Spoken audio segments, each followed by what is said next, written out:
Well, my best friend passed away a few years ago, and my best friend was with me doing dumb shit pre-yoga, and we morphed it into a little bit of a different thing after yoga.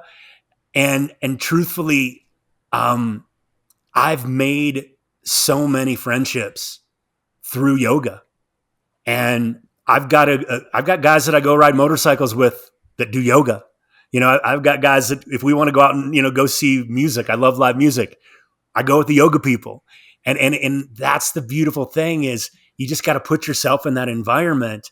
And funny how you meet people, and it's like like you guys talk about it, the guys in the yoga thing. Hey guys, there are other guys there. There's not a lot, but we could use more because you can meet some really awesome dudes in a yoga class. And like I recently got married, and the guy that married my wife and I met him when he took one of my yoga classes.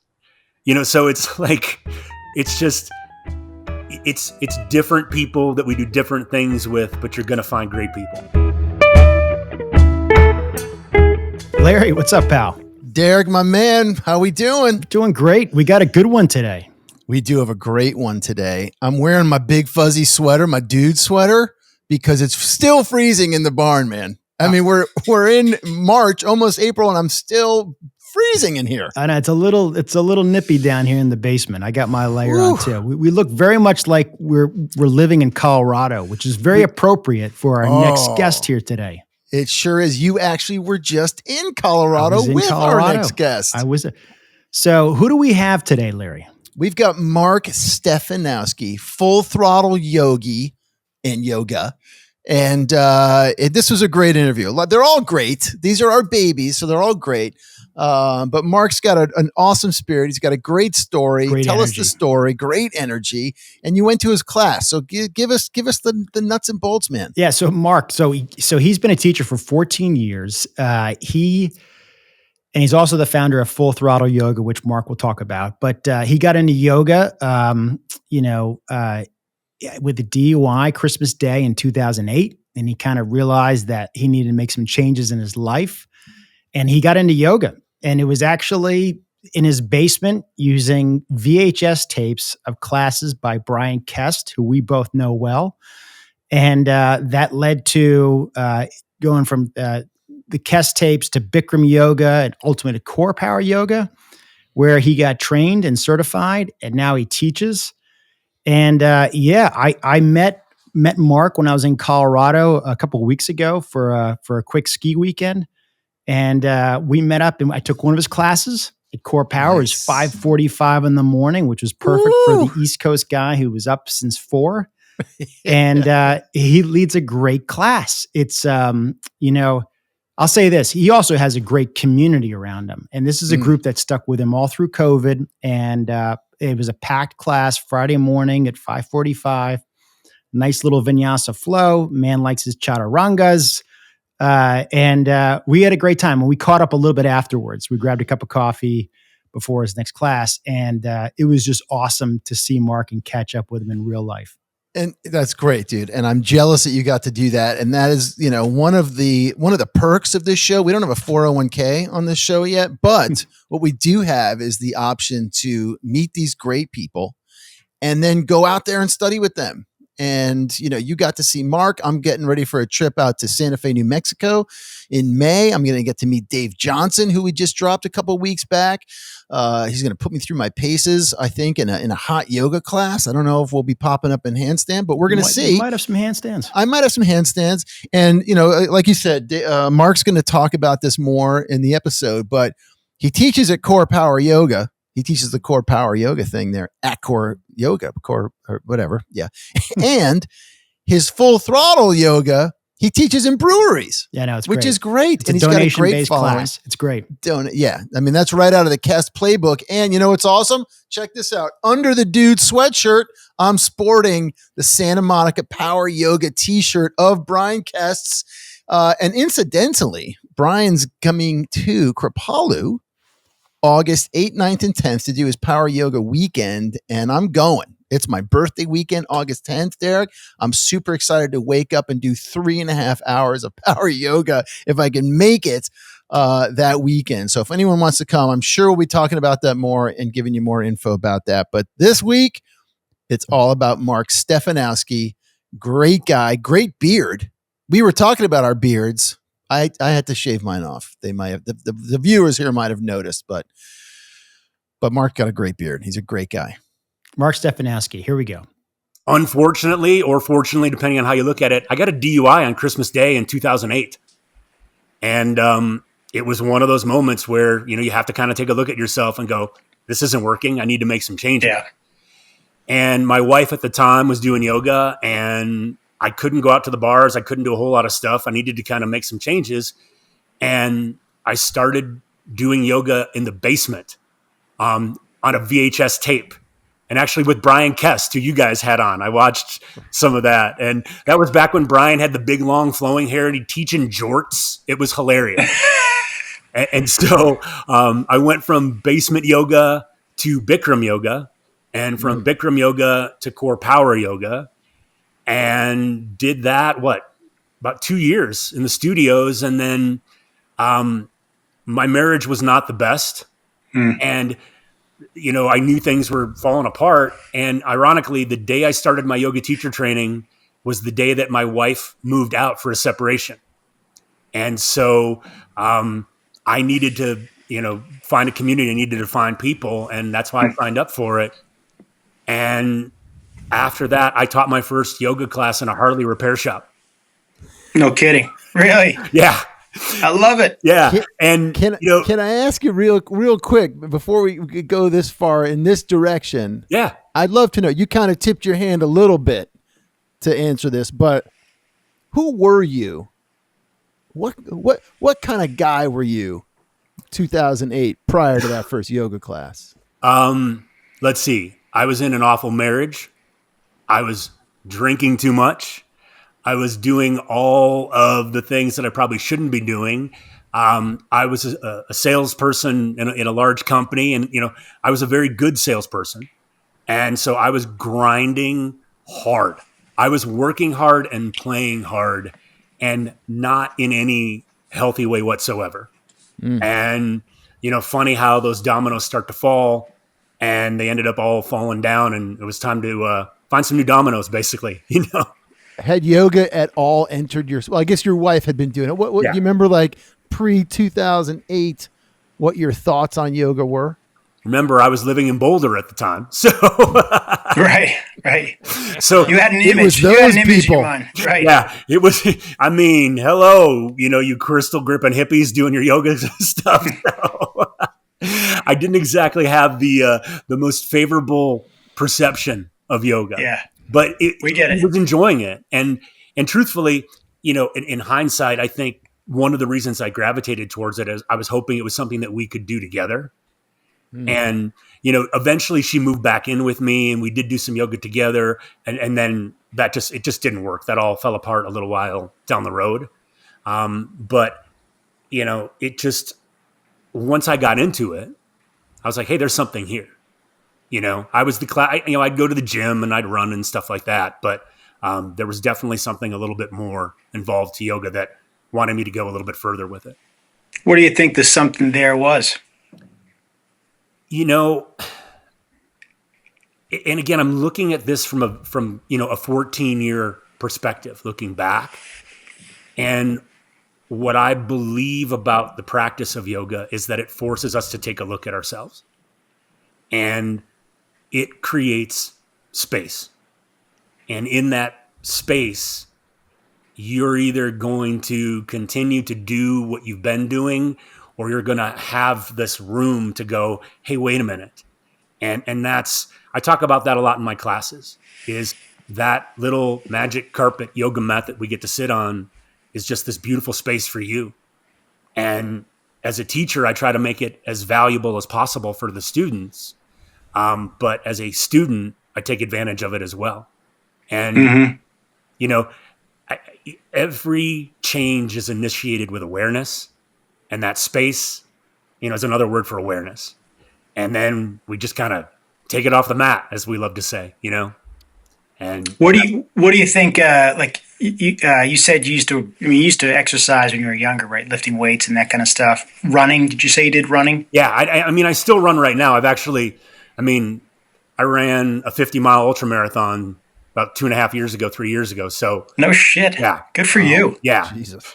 So I mean, I run. And So go ahead. and running's got its own feeling and experience, but what do you think is different about the space that yoga offers that you don't get in running, or you don't get lifting weights or doing certain other activities? Like, what makes yoga unique for giving you that kind of space?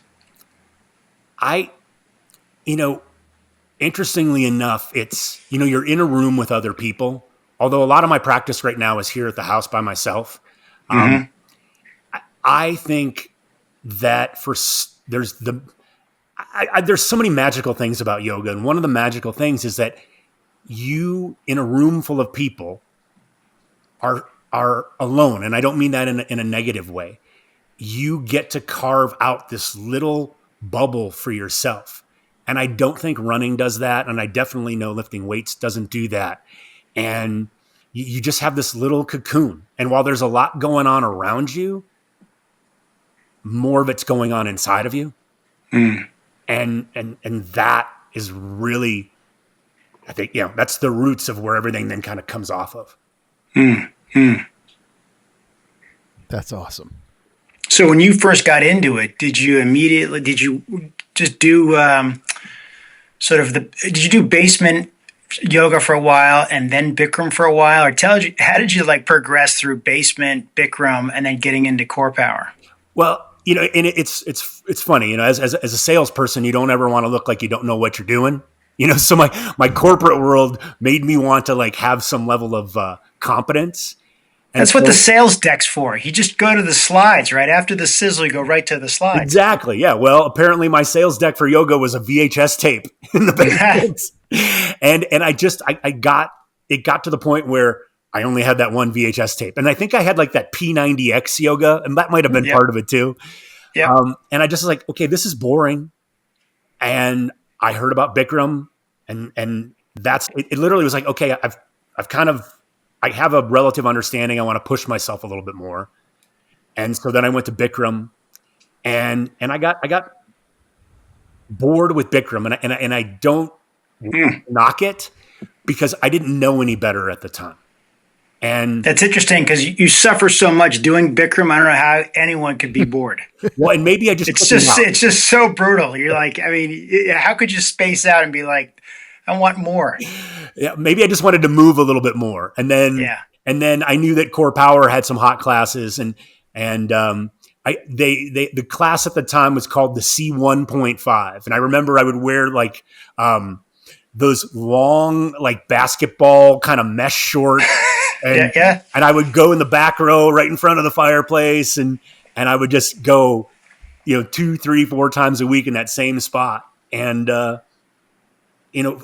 fortunately, a couple of the teachers there, and they don't teach anymore, they really encouraged me. They must have saw something. And I felt welcomed, and I felt part of something, and I felt seen.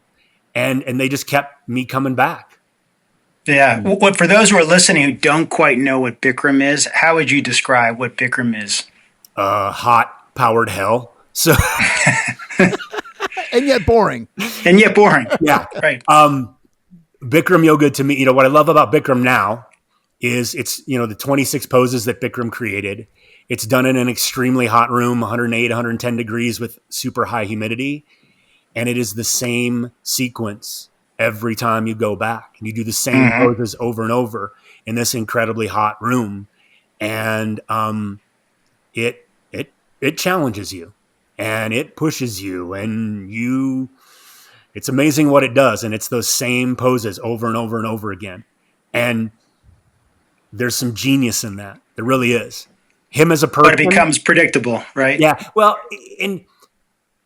to a new practitioner, I think predictable is bad.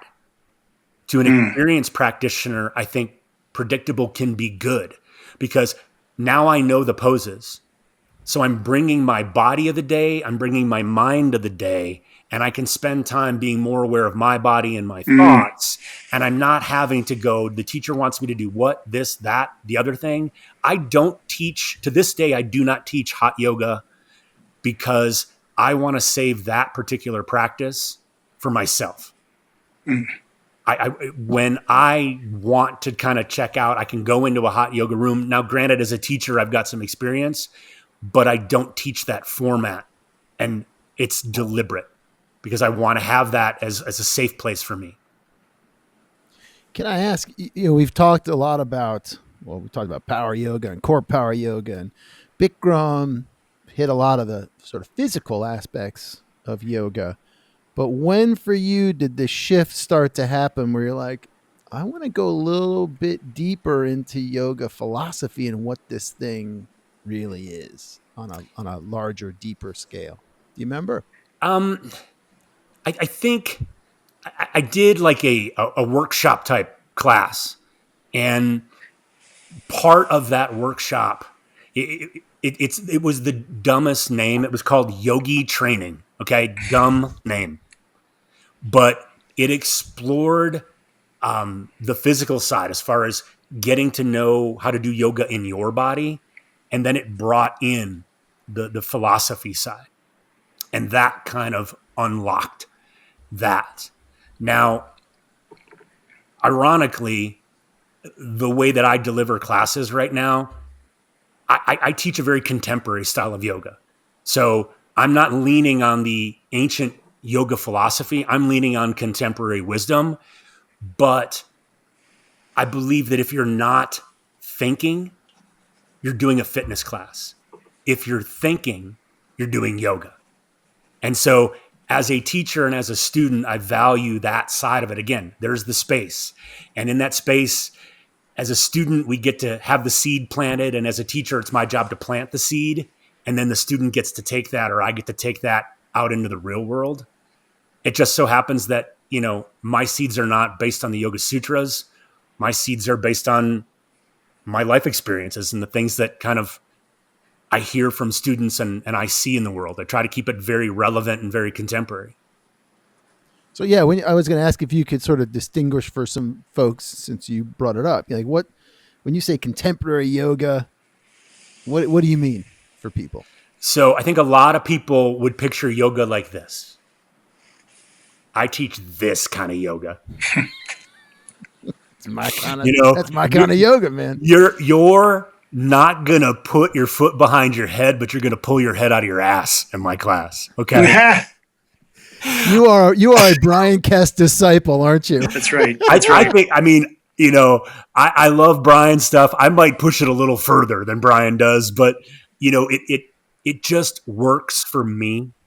And fortunately, with 14 years of teaching and all these wonderful people that, do me the honor of taking my class, it works for them. Yep. Yep. But I want to push you. I'm a big believer that through physicality, we can create presence. We can create space. And so I want to push people physically, but I also don't want to discourage people. So my classes are very accessible and they're very physically challenging. And that's kind of, the not the foot behind the head thing. I want you to work hard because, I'm a big believer that when we do hard shit, we always win. Sometimes we do it with our bodies and sometimes we do it with our minds. And hopefully with yoga, not just full throttle yoga, but yoga, we can do that together. Yep. So what makes your style of yoga accessible and how do you also make it challenging? So I look at it from a few different points on accessible. For one, it's in breweries and non-traditional environments. So I try to create a very welcoming environment for people where they don't feel awkward. All of the full throttle yoga classes are donation based. So whether it's in the brewery and then I live stream all my classes, they're all donation based. So I want to remove the financial side of it. Pay what you can. And then when it comes to how the classes are sequenced, it's not a lot of crazy stuff. And to me, it doesn't have to be. Mm-hmm. So I want to, I want to push people from an energetic standpoint, but I don't want to push people from a physical standpoint into things where they just, I don't know. You guys have probably been on a yoga class where the teacher's demoing and 80% of the class is just sitting there looking at the teacher. I never want that to happen in one of my classes. And so I would much rather you tap out because you've been holding side plank for too long than sit down and look around and say, I can't do that. Yeah. Yep. So that's the accessible side, all those different little aspects. Makes a lot of sense. And you also teach at CorePower, right? Yeah. What do you like about CorePower's environment and the community there as a complement to what you're cultivating with Full Throttle? Well, I'm very fortunate. I can only speak for the studios that I teach at. Yep. But I believe, let's put it this way. I believe that CorePower gives their teachers a very big sandbox to play in. And you as an individual can express yourself within that sandbox. And unfortunately, they get a bad rap like it's corporate yoga. When I closed the door to the studio at CorePower, which I did this morning, I teach the same way that I teach in the breweries. Now, I also follow their rules and I play in their sandbox and I have my sandbox, but it's a wonderful experience. And the beautiful thing is there's lots of classes, there's lots of options, there's lots of teachers. So there's lots of yoga for people to go take advantage of. And I think they're doing a service to the yoga consumer. And people don't like that word, but guess what? That's what I do. That's what CorePower does. That's what every yoga teacher does. We sell yoga. It is a product, period, end of story. However you want to package it is up to you. It just so happens that it has a little bit more benefit than, buying some groceries. Yeah. Larry, have you ever been in a CorePower yoga studio? I have not. So I got to say, I went to a few in Colorado. I think one or two in Boulder, and then one in Denver near Rhino. And I think I've been to one in New York. So I've been to a few of them, and I do think it's a pretty nice space. They do a nice job making a pretty cleaned up, contemporary, streamlined. It's kind of like an Equinox in there a little bit. And I can see how they get a bad rap too, because there's a lot of people out there who like to, wag their finger at people who are doing yoga and saying, that's not really yoga. But I also know that when you go in there, like when I was dealing with back issues in 2016, I just went to the instructor who was probably at least 15 years younger than me. And I said, I'm going to be in the back row. I might have a prop, like a belt and a block, just doing my own thing. And part of it was to take advantage of the heat in the room because it was a nice warm place to warm up. And she was like, yeah, sure. Just do what you need to do. And, I stepped away from things. I didn't do certain poses that I thought weren't going to help my situation. And I did my own thing. And I never got any, guff from the teacher that I wasn't, doing my own, wasn't staying with the class or that kind of thing. But, I could see how they get crap for how they do it, but at the same time, it's a pretty nice consumer experience to go in there and get a pretty good class at a space that you don't have to worry about not being clean or not being picked after, Yeah, I agree. I mean, if you look around at a lot of yoga studios, they basically have taken the CorePower model and made it their own. And so when you guys do Guys Talking the Business of Yoga podcast, we can go I could spend hours with you on that one, but every unique, and the great part is if you don't like CorePower, there's something else. But the people that bag on it, truthfully, I wouldn't have what I have if it wasn't for them. And I think I'm one of probably tens of thousands of yoga students that can thank them for, starting them off or continuing with them. I gotta say, I really appreciate this part of our conversation because I've never been to a CorePower yoga studio, partly because of the bias of Mr. Snobby over here, that I'm looking for that small boutique studio. I also came up in LA through Yoga Works at a studio that had been there since the 60s that then became a Yoga Works studio. And as I traveled last year for work, Derek could attest to this, I went to Chicago and Florida. I'd always look up a local studio to go to, and inevitably a CorePower yoga place would come up like, no, that's not for me. That's not yoga. I'm not going in there. But that's stupid. And I'm going to stop that. And I will go and try a CorePower studio, because it's not just the studio, right? It's the teacher that you walk into. And I imagine if I walk in and I encountered you, Mark, I'd be like, oh, this shit's awesome. And this guy's great. And it would totally change my perception of the whole thing. And that is exactly what you want for your students. I don't know if you know, I'm also a teacher as well. And I tell my students all the time, like, because I have some students that will only come to me. They started with me and they're only going to come to me. And I'm like, that's great. And I'm so humbled and I'm touched. I'm grateful, the whole thing. But you got to go try somebody else, because you may not be getting from me what you think, what you need. And you might walk into Mark's class at a CorePower Yoga studio and he's going to say something and it's going to totally click and open you up in a completely different way. So for those listening out there, don't do what I did. Go out and check out some yoga at some other places. Do your thing. Well, and in general, it's good to mix it up. I mean, if you like the studio that you visit and you want to support that studio because it's a good local studio and it's got a great community, like, go try some of the other teachers, because sometimes these teachers have just a certain rhythm or a focus that they always zero in on. And maybe you don't want to do, 27 down dogs or a whole bunch of split squats. And, maybe there's other things you want to check out. So it's good to get out of your rhythm sometimes with where you go and when you go. Yeah. Well, 100%. It's just like lifting weights. You don't go do the same workout for your entire life. You need to change it up. And whether it's the boutique yoga studio or the corner mom and pop yoga studio or the corporate yoga studio, I think it's important to change it up for everybody.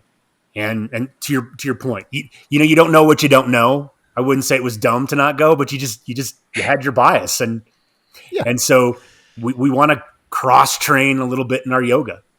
Yeah. Tell me, I asked our previous guest, Amandi Brown, about this little phenomenon that happened. So you describe yourself hard-working, hard-living, hard-partying guy up to 2008. Took your first yoga class, your relationships imploding. Started getting into yoga, started making the shift. What was the response from your buddies, the people around you, as you started getting into this yoga thing that you used to be like, those crunchy hippies or with their crystals, Well, my best friend passed away a few years ago, and my best friend was with me doing dumb shit pre-yoga. And we morphed it into a little bit of a different thing after yoga. And truthfully, I've made so many friendships through yoga. And I've got guys that I go ride motorcycles with that do yoga. I've got guys that if we want to go out and, go see music, I love live music, I go with the yoga people. And that's the beautiful thing is you just got to put yourself in that environment. And funny how you meet people, and it's like, like you guys talk about it, the guys in the yoga thing. Hey guys, there are other guys there. There's not a lot, but we could use more because you can meet some really awesome dudes in a yoga class. And like I recently got married, and the guy that married my wife and I met him when he took one of my yoga classes. So it's like, it's different people that we do different things with, but you're going to find great people. Yeah. There's a community aspect to this whole thing that I think oftentimes gets overlooked. Yeah. I love, so one of the foundations of Full Throttle is connection, because I think at times the word community gets kind of overused. And real community requires real work or connection. I've kind of morphed it into this connection thing because we can connect to ourselves. We can connect to nature. We can connect to other people through yoga, and fostering that connection is so huge. And, if you're in a yoga environment, wherever it is, and you're not feeling that, you might want to go try a different yoga environment because it's there if you find the right one. So Mark, so what is it about yoga and the attitude and energy around yoga that you think makes it such a great, because it is a great way to meet other good people, especially guys meeting other good guys who are working on their shit or taking care of themselves or being mindful of others. But what is it about yoga you think that allows the right kind of guys to to connect and meet up and build more connection? Well, and this word may not be the most guy friendly word. It might scare people, but there's an intimacy in this practice of yoga. And I didn't realize it in the beginning, but now I realize it. And so there's an intimacy and a vulnerability that yoga fosters. And in that environment, a lot of the masks that we wear to try to hide in the real world, a lot of the stories that we try to tell ourselves to hide in the real world, a lot of that just drops away. And so in that environment, that emotional and intellectual intimacy that you have, you just can't help but meet people. You can't help but foster connection, because for some reason the walls just break down, or the practice breaks them down for you, and then you've got nothing left but to be around these wonderful people. And you've all been through something together. Yeah. Right? You spent 60 minutes working your shit out together, but not together, as you said before, right? And you get done and everyone's got that sort of faraway look and acknowledgement with each other, like, we just went through something. I just went through something, as did you. And this is powerful. Yeah. And that's what I love about my brewery class is, like, it's not about the beer. It's about the yoga and then the connection afterwards. And a lot of that happens over a beer. It also happens over a non-alcoholic beverage. But you've stripped it away. You've been through something together. Now you get to sit down and have a beer and a taco it's kind of a win-win-win situation. Yeah, that makes a lot of sense. I also think, Larry, your point about you've been through stuff. I think metaphorically, guys who've gotten to their 40s and 50s who have a little salt in their beard have probably been through some stuff as well. And I think I think if you've gone through stuff, you learn a lot about yourself. You learn a lot about perhaps the challenges that others are dealing with. And I think yoga has a great kind of healing aspect to it. I mean, it may not necessarily heal your Achilles tendon after, go into a class or two. It might help you kind of, take the rehab further after you've completed rehab and you're looking to strengthen, your lower leg. But there's something kind of healing about yoga. Like there's a kind of like a rejuvenating aspect to it. And whether or not it's just an easy 15-minute, 20-minute practice in the morning, or whether you go to a studio and do 90 minutes. And I think that being in that mindset and having that intention, I just think whether or not you meet a good dude in class or you don't, you eventually find guys who are into this stuff. And very few of them I find are assholes. Very few of them are competitive. Not every guy is extroverted or wants to make friends. That's totally fine. But at least you know where their mind and their head is, with the way they're taking care of themselves. And I think, it's just encouraging on whether or not you strike a connection, but just seeing another guy going into class, doing his stuff and leaving and coming back and supporting that community is enough. Yeah, I love it.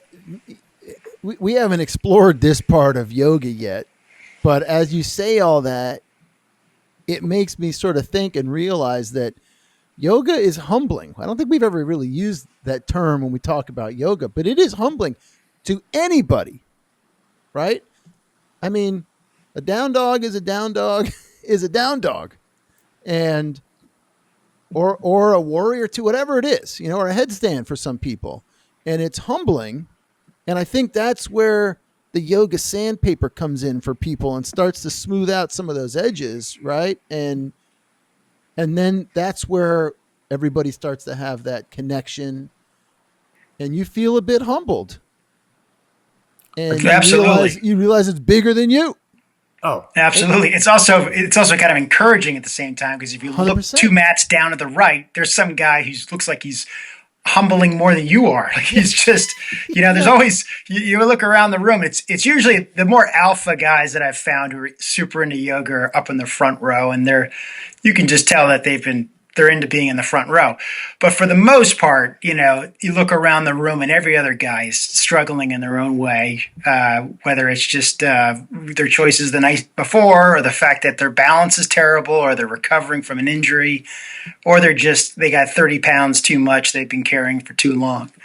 But it is definitely humbling at the same time, kind of, what's the word? I guess encouraging wouldn't be the exact word, opposite. But at the same time, it's building you up. Because if you keep coming back to class and you find out that you're nailing Warrior 3 and you can do it on both sides just as proficiently, it feels good to finally, accomplish that. And then there's the next thing that you're going to get humbled by, and you're going to work on that, Yeah, I love it. Like, I laugh. I have a lot of little sayings because I've been doing this for so long. A great yoga class, it's like going to the gym, going to church, and going to the shrink all at once. And when you and if you can get that out of the class and you're with a bunch of other people, you're like, you and me, we're in this together. And you can't help but bond because you've gone through something. You're connected. And I love the way you say that. Yeah. Yeah, I think you take, the biggest alpha you could think of and throw him in a pigeon pose for the first time, and he's gonna come to Jesus, as they say, pretty quick. Yeah. Right? Yeah. So, Mark, when you got into this in around 2010 or whatever it was, I know Boulder and the areas around Boulder have been, it's a very sort of, let's say, the per capita participation in yoga in Boulder is pretty high relative to, let's say, parts of Wisconsin and other parts of the country. How have you seen the amount of men and the types of guys who are coming into yoga, Full Throttle or CorePower, in that area, in that greater Boulder, Erie area? Like, how has it changed over the last 10, 15 years? Hasn't changed much. Really? Well, in let's just call it the traditional yoga studio environment, I still say it's about 80-85% female students. And now I'm fortunate that obviously Full Throttle, because of the non-traditional environment, I don't have the traditional distribution. I've got a lot more dudes. I've got a lot more female students that bring their husbands and bring their boyfriends, and they want them to do it, and they bring them to my class. So I skew a little bit more. I've got a much more male at CorePower as well as in your Full Throttle. Full Throttle, way more. Fortunately, at CorePower, I'd like to think, and I don't have any numbers to back it up, but I do have a larger percentage of male students, I think, than some of the other teachers. But it's just, we all gravitate towards the environment that we feel comfortable in. And I'm grateful then that I'm grateful that anybody feels comfortable in my class, to be very honest with you. But I'm also grateful that guys feel comfortable and, to be able to hang out with us. Yeah. Do you see guys come back? The guys who get dragged there by their wife or their girlfriend, do they come back? Are they always coming back with their wife or their girlfriend? Have some of them just gotten into it and they're like, I don't need to be brought here by her anymore? So in 14 years of Full Throttle Yoga, I've seen a lot of relationships and friendships built, as post yoga. Obviously we're hanging out after yoga, and I've seen a lot of relationships, unfortunately, and friendships end because I've been doing it a long time. And there is a segment of dudes that the relationship ends and it's like, I get the guy in the couple is like, I want these classes at Full Throttle and you get these classes at Full Throttle. And they split the classes. It's part of the mediation. Yes. Mark is actually highly negotiated by local family law offices. Yeah. And so to your answer, make a roundabout answer. Yeah. They come back without that, the motivation to be with their friend or their significant other. Yeah. It works out real nice, but it's kind of awkward sometimes when you're like, hey, what happened over there? Tell us about the cruises that you do and the yoga classes on the cruises. Are you getting are you getting a nice mix of the artists and those folks that come and the spectators, whatever, the audience members, or the what do you got? guests. The guests. There you go. So I get a small percentage of the artists, and I understand, they want to, They want their space without having to deal with everyone. Thank you for that. Yep.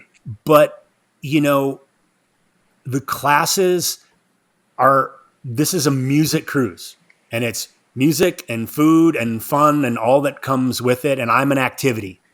And so this cruise that I'm heading out on here next week, it's a 5-day cruise. I'm teaching 2 classes over the 5 days. And It's amazing. Yeah, the classes are, fortunately very well attended. We're talking hundreds sometimes of people, like to the point where I can't even see people's faces on the other side of the class from where I'm standing.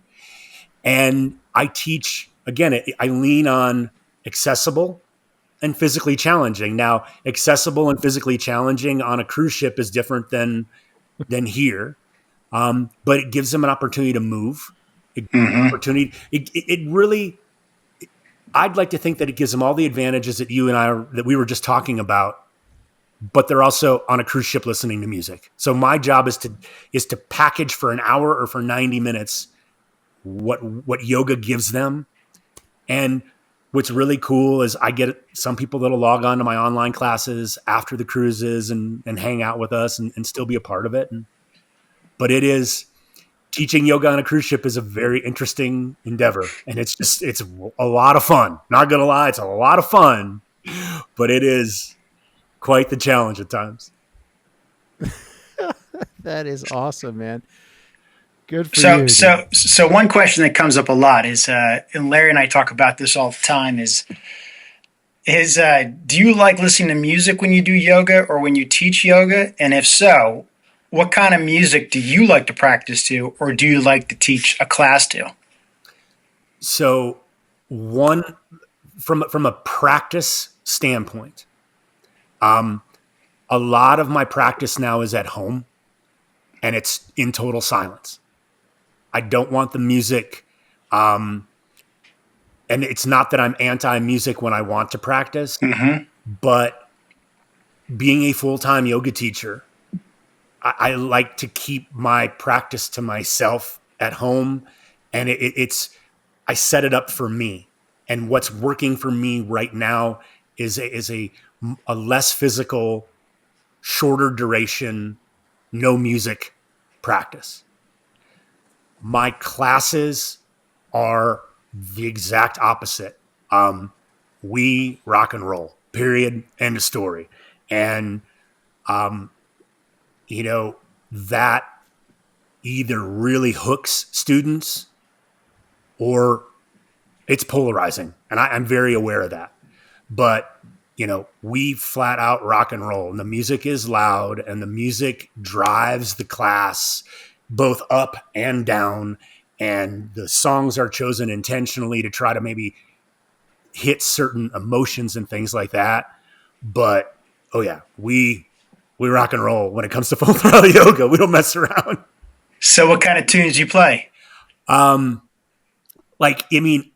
love, Southern rock. I love Americana. I love, real country, soulful, none of this stuff right now. So it is a lot of rock and roll, Americana, but I love to mix it up. I'll throw Taylor Swift at you like nobody's business, man. We'll get Taylor in there. And last week I did all yacht rock for the whole playlist. And so I like to mix it up and keep people guessing.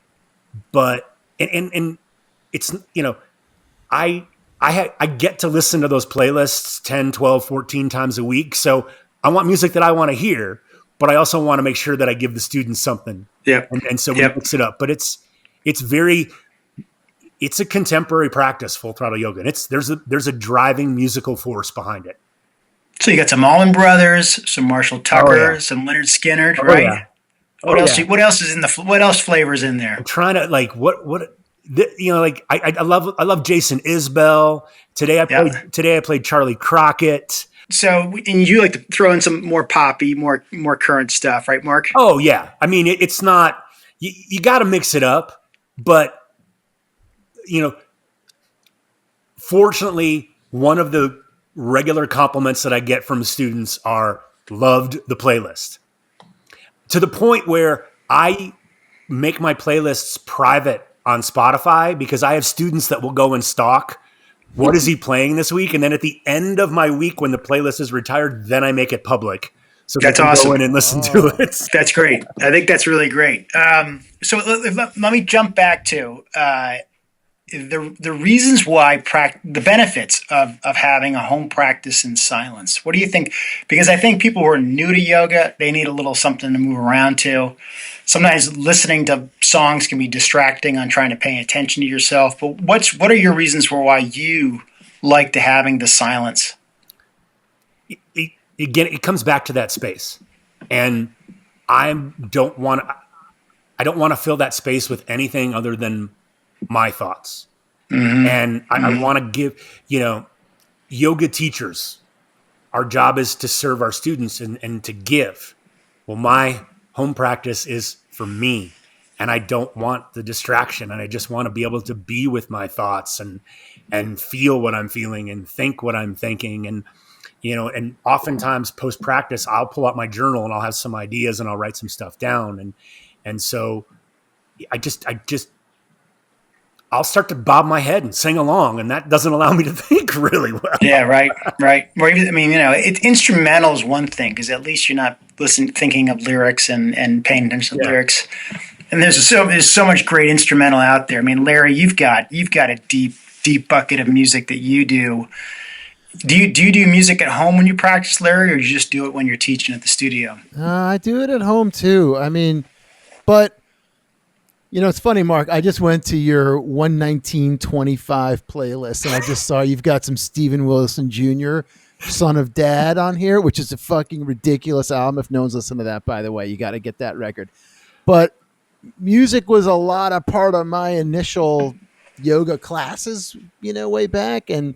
But I choose to practice with and provide people with either instrumentals. It could be a reggae instrumental thing, or some sort of Eastern flavored thing where they're not going to recognize the tune or the lyrics, because I've taken a couple classes with another fellow Deadhead who's great, but he's playing some live Dead. And I'm like, dude, now I'm just thinking about Jerry's guitar and like what I need to work on when I get home. And now I'm out of the class, But interestingly enough, a couple of the guys who teach at the studio that I teach at, they play some contemporary tunes and or Wilco or something like that. And I'm like, oh yeah, he dropped that song, which is not that well known, but I know that it's Wilco, so it doesn't, I don't find it as distracting, but I practice with music at home. It all kind of depends, but I do like to have some music, little Nag Champa incense burning in the background or something. It's like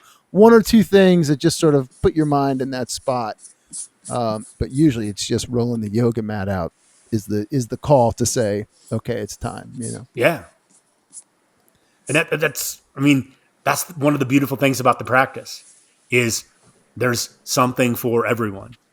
And, to your point, like some guys, like I think sometimes the music can be distracting, but it's also our job as the teacher to keep holding them in, even with the music going on. And I've gotten way better at it.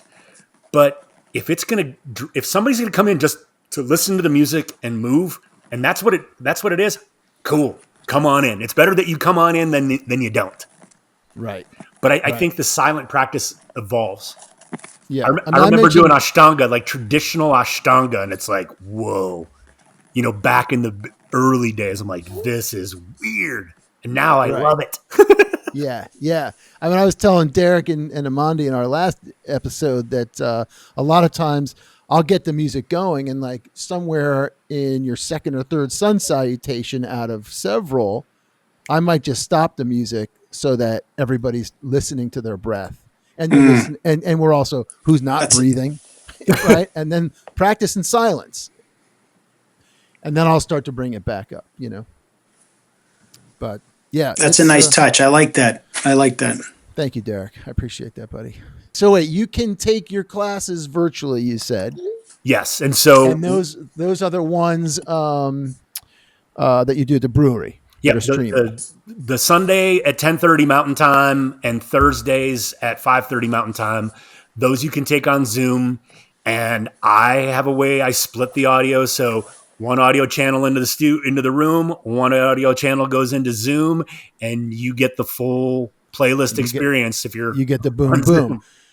Now, Mark, you're teaching donation-based yoga, which is a beautiful, thoughtful thing. But how can people support you? What's the best way to support you? The best way is to take a class. Obviously, you can take a class and donate. You can hit up my website. I've got all kinds of cool Full Throttle Yoga gear. Fantastic logo, by the way. It's a great shirt. You like that? Yeah. Yeah, dude. That's amazing. And even just catching me on the socials on Instagram or Facebook or TikTok, which is scary as hell. TikTok is a weird place that I'm still trying to figure out. But I want to stay connected to people, and hopefully I'm adding value, whether it's through the classes or through my content that goes out or through a cool shirt. And I just want more people to do yoga, and I want more people to be proud of doing yoga, and because I want more people. The world needs better people, and yoga is one way to give this world more better people. Let's end on this, my friend. What do you have coming up beside the cruise? What do you have coming up that people can partake in and come meet you and do all that good stuff? I saw some chaturungas and margaritas. That looks fun. Yeah, so I run a yoga retreat in Mexico. We go down October 5th through the 11th this year. This is our 7th year. We don't hide it. It's called margaritas and chaturangas. I don't sugarcoat it whatsoever. You're going to do both. You don't have to do the margaritas. But we go down to Sayulita. We basically take over a hotel. If you want to come down to Mexico and hang out with a bunch, we roll down pretty strong with a big group down there. Reach out to me. Got a few spots left on that trip, or catch us on a Sunday morning, catch us on a Thursday night. The Thursday evening classes are a little bit more, less physical than the Sunday ones. And so we push each way, but Sundays we push the physicality. Thursdays are a little bit smaller group, a little bit lower energy group. But yeah, log on and take a class. Listen to me. I like to, use profanity to paint a picture when it comes to teaching yoga. You can get the picture. Full throttle, baby. Yeah, we're living wide open. The tagline is live wide open, and that's what we try to do. So that's right. That's great, man. Well, Mark, awesome to connect, man. And thanks for joining us. It's so great to hear your story and share your passion for yoga. And if we're ever out in Boulder, we're absolutely going to look you up. But this was great. Yeah, awesome. I cannot thank you both enough. I really, truly enjoyed this. Absolutely. All right, Mark, until the next time, man, keep in touch and good luck with all the great things you're doing. Yeah, such a pleasure, guys. Thanks so much.